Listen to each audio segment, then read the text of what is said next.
அன்பின் இரட்சகர் இயேசு கிறிஸ்துவின் நாமத்தில் வாழ்த்துக்கள். நீதிமொழிகள் 20ஆம் அதிகாரம் 22ஆம் வசனம். தீமைக்கு சரி கட்டுவேன் என்று சொல்லாதே, கர்த்தருக்கு காத்திரு, அவரே உன்னை இரட்சிப்பார் என்று சொல்லி இங்கே சாலமோன் குறிப்பிடுகிறதை பார்க்கிறோம். தீமைக்கு சரி கட்டுவேன் என்று சொல்லாதே, கர்த்தருக்கு காத்திரு, அவரே உன்னை இரட்சிப்பார். இன்றைக்கு இந்த உலகத்தில் மனிதர்கள் அநேக காரியங்கள், தங்களுக்கு விரோதமாய் செய்யப்படுகிற காரியங்களை அவருடைய இருதயம் அதை சேகரித்து வைக்கக்கூடியதாக இருக்கிறபடியினாலே அக்கிரமங்களை சேகரிக்கிற இருதயம் என்று அங்கே தாவீது குறிப்பிடுகிறதை பார்க்கிறோமே. அப்படியாக இந்த உலகத்தில் சொல்லப்படுகிற அநேக அக்கிரமங்களை நம்முடைய இருதயம் சேர்த்து வைக்கிறபடியினாலே நாம் எப்படியாயிலும் நமக்கு நன்மை செய்கிறவர்களுக்கு நன்மை செய்ய பிரயாசப்படுகிறோம், தீமை செய்கிறவர்களுக்கு தீமையை எப்படியாவது சரி கட்ட வேண்டும் என்று சொல்லி நினைக்கிறோம். ஆனால் வேதம் சொல்லுகிறது, தீமைக்கு சரி கட்டுவேன் என்று சொல்லாதே, கர்த்தருக்கு காத்திரு. அப்படின்னா கர்த்தரிடத்தில் ஒப்பு கொடுத்துரு, அவரே உன்னை ரட்சிப்பார் என்று இங்கே சாலமோன் குறிப்பிடுகிறதை பார்க்கிறோம். நீதிமொழிகள் 17:13 சொல்லுகிறார், நன்மைக்கு தீமை செய்கிறவன் எவனோ அவன் வீட்டை விட்டு தீமை நீங்காது. இது ஒரு வாக்குத்தத்தம் போல் கொடுக்கப்படுகிறது. தீமையை சகிக்கிற மனிதர்களுக்கு, அநியாயத்தை சகிக்கிற மனிதர்களுக்கு ஒரு அருமையான வாக்குத்தத்தத்தையும் இங்கே சாலமோன் குறிப்பிடுகிறார். நன்மைக்கு தீமை செய்கிறவன் எவனோ, நீ ஒருவனுக்கு நன்மை செய்தால் அவன் உனக்கு தீமை செய்தான் என்று சொன்னால் அவனுடைய வீட்டை விட்டு தீமை நீங்காது என்று அடித்து சொல்லுகிறார். காரணம் என்ன? உபாகமம் 32ஆம் அதிகாரம் 35ஆம் வசனத்திலே ஆண்டவர் சொல்லுகிறார், பழி வாங்குதலும் பதிலளிப்பதும் எனக்கு உரியது, ஏற்ற காலத்தில் அவர்களுடைய கால் தள்ளாடும், அவர்களுடைய ஆபத்து நாள் சமீபமாக இருக்கிறது, அவர்களுக்கு நேரிடும் காரியங்கள் தீவிரித்து வரும் என்று சொல்லுகிறார். பழி வாங்குதலும் பதிலளிப்பதும் எனக்குரியது என்று ஆண்டவர் சொல்லுகிறதை நாம் பார்க்கிறோம். புதிய ஏற்பாட்டிலும் ரோமருக்கு பவுல் எழுதும் பொழுது ரோமர் 12ஆம் அதிகாரம் 17ஆம் வசனத்தில் சொல்லுகிறார், ஒருவனுக்கும் தீமை செய்யாதிருங்கள், எல்லா மனுஷருக்கு முன்பாகவும் யோக்கியமானதை செய்ய நாடுங்கள், பிரியமானவர்களே என்று அன்பாக அழைத்து சொல்லுகிறார். பழிவாங்குதல் எனக்குரியது, நானே பதில் செய்வேன் என்று கர்த்தர் சொல்லுகிறார் என்று எழுதியிருக்கிறபடியால் நீங்கள் பழி வாங்காமல் கோபாக்கினைக்கு இடம் கொடுங்கள். ஆண்டவர்கிட்ட விட்டு கொடுத்துருங்க. அன்றியும் உன் சகோதரன் பசியாக இருந்தால் அவனுக்கு போஜனம் கொடு, நன்மை செய். அவன் தாகமாக இருந்தால் அவனுக்கு பானம் கொடு. நீ இப்படி செய்வதினால் அக்கினி தழலை அவன் தலையின் மேல் குவிப்பாய். நீ பழிவாங்குகிற காரியங்களை செய்யாதபடி அதற்கு நீ என்ன செய்யணும்? அவனுக்கு தாகமாக இருந்தால் பானம் கொடு, அவன் பசியாக இருந்தால் சாப்பாடு கொடு. இப்படி கொடுக்கறதுனால நீ அவனுடைய தலையில் நீ என்ன செய்கிறான்னா அக்கினி தழலை குவித்து விடுகிறாய். நீ தீமையினாலே வெல்லப்படாமல் தீமையை நன்மையினாலே வெல்லு என்று சொல்லுகிறதை நாம் பார்க்கிறோம்.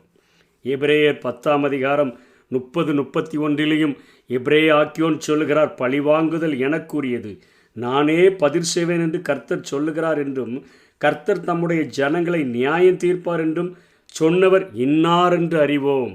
ஜீவனுள்ள தேவனுடைய கைகளில் விழுகிறது பயங்கரமாயிருக்குமே. மாறாக நமது துன்பத்தை உண்மை உள்ள தேவனிடம் எடுத்து சென்று அவரிடம் அதை ஒப்புவிக்க வேண்டுமென்றே வேதம் நமக்கு வலியுறுத்துகிறதை பார்க்கிறோம்.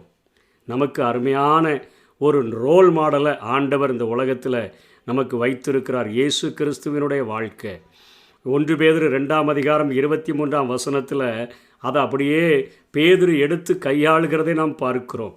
அவர் வையப்படும் போது பதில் வையாமலும், பாடுபடும் போது பயமுறுத்தாமலும் நியாய தீர்ப்பு செய்கிறவருக்கு தம்மை ஒப்புவித்தார் என்று பார்க்கிறோம். அவர் வையப்படும் போது திருப்பி ஒரு வார்த்தை கூட பேசலைன்னு பார்க்குறோம். பாடுபடும் பொழுது நான் தேவனுடைய குமாரன், நான் அப்படி செஞ்சிருவேன் மிரட்டவே இல்லை. நம்ம ஒரு தகுதி இல்லாமல் இருந்தால் கூட நம்ம வையப்படும் பொழுது திரும்ப வைதிடுறோம், நம்ம திரும்ப திட்டிடுறோம். பாடுபடும் பொழுது நான் யாருன்னு தெரியுமான்னு சொல்லி நம்ம பயமுறுத்திடுறோம். ஆனால் இயேசு என்ன செய்கிறார்னா பிதாவுக்கு தன்னை ஒப்பு கொடுக்கிறார், நியாய தீர்ப்பு செய்கிறவருக்கு தம்மை ஒப்புவித்தார் என்று பார்க்கிறோம். 1 பேதுரு 4:19 அதனால் பேதுரு நமக்கு எழுதுகிறார், இயேசு கிறிஸ்து இப்படி இருக்கிறபடினால நீங்கள் எப்படி இருக்கணும்னு எழுதுகிறார்னா, ஆகையால் தேவனுடைய சித்தத்தின்படி செய்து பாட அனுபவிக்கிறவர்கள் நன்மை செய்கிறவர்களாய் தங்கள் ஆத்துமாக்களை உண்மையுள்ள சிருஷ்டிகர்த்தாராகிய அவருக்கு ஒப்பு கொடுக்க கடவீர்கள் என்று சொல்கிறார். தங்கள் ஆத்துமாக்களை உண்மை உள்ள சிருஷ்டி கர்த்தாவாகிய அவருக்கு ஒப்பு கொடுக்க கடவர்கள் என்று அங்கே பேதுரு சொல்லுகிறதை பார்க்கிறோம். உலகத்தில் மனிதர்கள் இப்படிப்பட்ட வஞ்சகத்தை இருதயத்தில் சேர்த்து வைக்கிறபடினால ஒரு தொட்டியில் தண்ணி கொஞ்சம் குறையாக இருந்துச்சுன்னு சொன்னால் எப்படி அதில் அழுக்குகளெல்லாம் சேருகிறதோ அதே போல் உலக மனிதர்கள் நமக்கு விரோதமாய் செய்கிற காரியங்கள், நமக்கு பிடிக்காத காரியங்கள் அவைகளில் தேங்குகிறபடினால இருதயத்தில் வைத்து கொண்டு நம்ம எப்படியாவது அதை அவர்களுக்கு திருப்பி செலுத்திடணும்னு சொல்லி நினைக்கிறோம். ரோமர் 5:5 வேதம் சொல்லுகிறது, பரிசுத்த ஆவியினால் தேவ அன்பு நம்முடைய இருதயங்களை நிரப்பக்கூடியதாக இருக்கிறது. அப்போது நம்முடைய உள்ள ஒரு தொட்டியை போல் இருந்துச்சுன்னா, பரிசுத்த ஆவியினால் தேவ அன்பு நிரப்பிக்கிட்டே இருந்ததுன்னா, ஒரு ஆண்டவருடைய அன்பினால் நிரப்பப்படுகிற மனுஷனுடைய உள்ளத்திலிருந்து ஜீவ தண்ணீர்கள் உள்ள நதிகளாய் அது ஓடும் பொழுது அந்த அன்பினுடைய அந்த பெருக்கத்தினால் சேகரிக்கப்படுகிற எல்லா அழுக்குகளும், எல்லா தீமைகளும், எல்லா வஞ்சகங்களும் அதில் அடித்து செல்லுகிறபடியினால் நம்ம எந்த மனுஷர்கள் மேலேயும் வஞ்சனையை காட்ட வேண்டிய இடமே இருக்காது. வஞ்சனைகள் குறைஞ்சிரும், வன்மங்கள் குறைஞ்சிரும், தேசத்தில் தீமைகள் குறைஞ்சிரும்.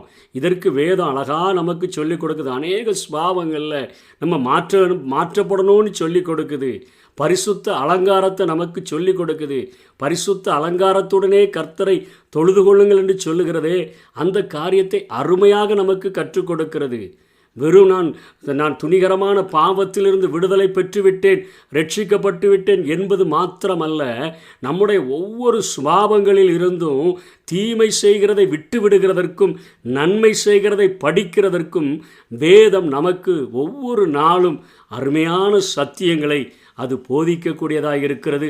அது ஆண்டவருக்கு நேராக நம்முடைய கைகளை சுத்தமுள்ளதாகவும் நம்முடைய இருதயத்தை மாசில்லாததாகவும் அது மாற்றக்கூடியதாக இருக்கிறது. இன்னும் இதை ஆழமாக நாம் விளங்கி கொள்ளும்படியாக இயேசுவே ஒரு ஊமையை சொல்லுகிறார். லூக்கா 18 1-8 வரையிலும் அந்த ஊமை சொல்லப்படுகிறது. ஒரு உலகத்தில் ஒரு நியாயாதிபதி இருக்கிறான்.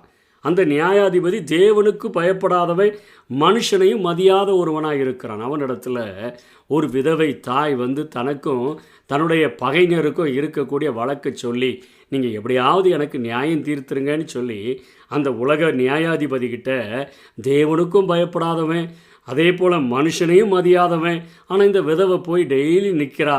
அவன் ஒரு நாள் கூட கண்டுக்கலை, அவளை துரத்தி விடுறான்.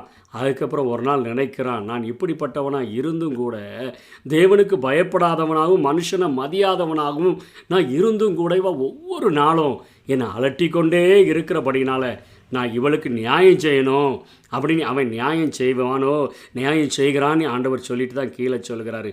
அந்தபடியே தேவன் தம்மை நோக்கி இரவும் பகலும் கூப்பிடுகிறவர்களாகிய தம்மால் தெரிந்து கொள்ளப்பட்டவர்களின் விஷயத்தில் நீடிய பொறுமை உள்ளவராய் இருந்து அவர்களுக்கு நியாயம் செய்யாமல் இருப்பாரோ?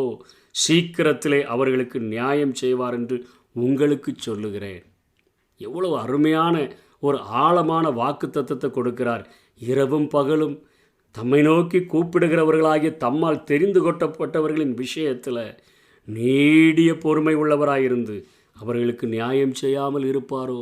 ஒரு உலக நியாயாதிபதி, தேவனுக்கு பயப்படாத ஒரு மனுஷரை மதியாத ஒருவன் இப்படிப்பட்ட நியாய தீர்ப்பை செய்யக்கூடுமானால் நீதி உள்ள நியாயாதிபதியாகிய என் பிதா நிச்சயமாக அவர் நியாயம் செய்வார். பழி வாங்குதல் எனக்குரியது, நானே பதில் செய்வேன் என்று சொல்லியிருக்கிறபடினால அவரிடத்தில் நாம் எல்லாவற்றையும் நாம் ஒப்பு கொடுப்போம், அவருக்கு காத்திருப்போம்.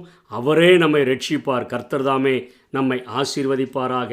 ஆமென். வறுமை எல்லாம் மாறணும், தேசத்தின் வறுமை எல்லாம் மாறணும், வன்முறை எல்லாம் ஒழியணும்.